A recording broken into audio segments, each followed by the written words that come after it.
yesterday we looked at the first picture, which is found in Ephesians 1:22. And God placed all things under his feet. That's the feet of Jesus, and appointed him, Jesus, to be head over everything for the church.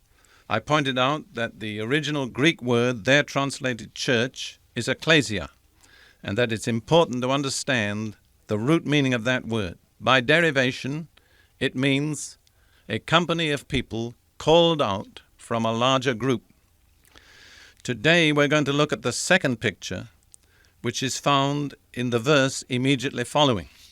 I'll read both verses together so that we get the context. Ephesians 1:22 and 23.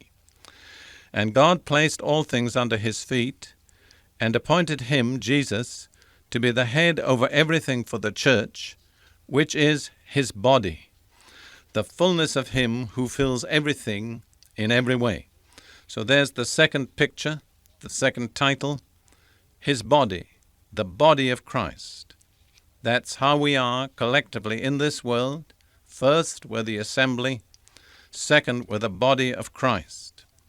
Now, we need to ask ourselves, what does that indicate? What does that teach us about our functions, our responsibilities? What is the purpose of a body? Very simply, I would say, in very simple terms, the purpose of a body is to get things done in a time-space world, to relate to a time-space world. That's how we relate to this world, through our body. And that's what I believe the purpose of God for the body of Christ is. It's the way Christ relates to this time-space world. He relates through his body. We, his body, are the instrument by which he works out his redemptive purposes in this world. He depends on us to get his will done in this world. Let me show you a passage in Hebrews chapter 10, verses 5 through 7, which speaks specifically about the body of Christ. It's based on a quotation from one of the Psalms, but we won't go into that. We'll just try to bring out the main point for our purposes just now. This is what it says. Therefore, when he comes into the world, and this is describing Jesus coming into the world as Savior, when he comes into the world, he says, sacrifice and offering thou hast not desired, but a body thou hast prepared for me. This pictures Jesus coming as the Savior, not to introduce the law which had already been introduced by Moses, but to save as the sacrifice for our sins. And therefore he had to have a body to provide a sacrifice. Then it goes on, in whole burnt offerings and sacrifices for sin thou hast taken no pleasure. Then I said, this is the Lord speaking, Jesus, behold, I have come. In the roll of the book it is written of me, to do thy will, O God. Let me put together those two phrases. A body thou hast prepared for me to do thy will, O God. What does that tell us about the function of a body? The body is the instrument to do the will. So we have Christ's body in two aspects there. First of all, it's the physical body of Jesus himself that became the sacrifice for our sins on the cross. But secondly, beyond that, it's the collective body, God's people collectively, that continues and completes his ministry on the earth, still doing God's will in the earth. The Scripture, the New Testament, has a number of pictures of us as the body of Christ. I'll just give you two. The first is from Romans 12, verses 4 and 5.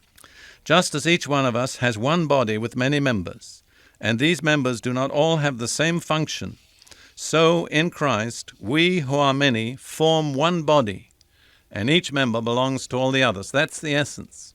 In Christ, we who are many form one body. Many individuals, one body, and each member belongs to all the others. We're not a group of separated, isolated individuals. We belong to one another.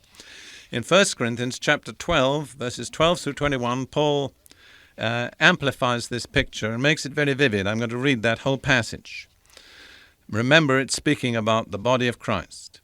The body is a unit, though it is made up of many parts.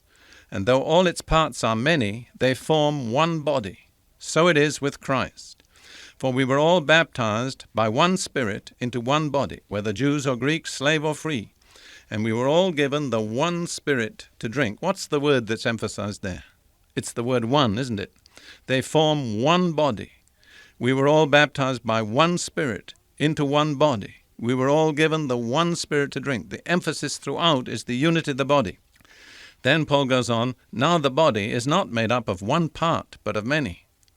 If the foot should say, because I am not a hand, I do not belong to the body, it would not for that reason cease to be part of the body. And if the ear should say, because I am not an eye, I do not belong to the body, it would not for that reason cease to be part of the body. If the whole body were an eye, where would the sense of hearing be? If the whole body were an ear, where would the sense of smell be? But in fact, God has arranged the parts in the body, every one of them, just as He wanted them to be. You see God's sovereign control over the body. If they were all one part, where would the body be? As it is, there are many parts, but one body. Notice that repeated, continuing emphasis, one body. And then a very practical application. The eye cannot say to the hand, I don't need you. And the head cannot say to the feet, I don't need you. We cannot say to one another as believers, I can get on without you. It doesn't matter what happens to you, I'm all right. That's not permissible. It just isn't correct. The eye, though it's such a wonderful, refined, delicate instrument with more than 3 million moving working parts, cannot say to that rather prosaic member, the hand, I don't need you. Even more remarkable, the head cannot say to the feet, I don't need you. The head is right at the top, the feet are right at the bottom, they're separated by the whole length of the body. And yet the head cannot say to the feet, I don't need you. And in a certain sense, the head typifies Jesus. Isn't that remarkable? That Jesus cannot say to the lowest part of the body, I don't need you. You see, He needs us. We're His body. We're the instrument that He uses to get things done in this time-space world. So we are the body of Christ, one body, many members, one body. Now let's look at a picture of the finished product just for a moment. It's given in Ephesians 4:16. From Him, that's Christ, the whole body, joined and held together by every supporting ligament, grows and builds itself up in love as each part does its work. So all of us together who are united to Christ are one body. There are many, many ligaments that hold us tightly and firmly together. We cannot break loose.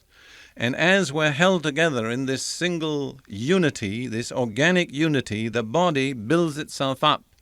But to build itself up, it depends on each part to do its work. The body cannot be healthy if any part is unhealthy. It affects the health of the rest of the body. So let's consider now our twofold application as we're doing for each of these pictures. The first question, what is the essential feature that this picture teaches? Secondly, very practically, what is required of us? Well, what is the essential feature of the body of Christ? What does it tell us about God's purpose, about our function? I believe I've said it already, but I need to emphasize it. As the body of Christ, we're the agent of Christ's will to get His purposes done in this world. He depends on us. He, the head, cannot say to the feet, I don't need you. What is required of us? I think I can say it this way. We've got to recognize that we're all different, but we're all independent. We're not all one member. We're not all a nose or an ear or an eye. We've got many different locations, many different functions, many different characteristics, but we're independent. I cannot emphasize that too strongly. It seems to me the primary emphasis of the Holy Spirit to God's people today is we've got to give up our aggressive individualism, our wrong attitude to our fellow believers. I don't need you. It doesn't matter what happens to you. I'm all right. We can't do that. None of us can say to any of the others, I don't need you. We all need one another. And God's purposes will not be complete until the body is complete, until all the members are united together, till every part is doing its job, and the body is growing together in health and to the glory of God.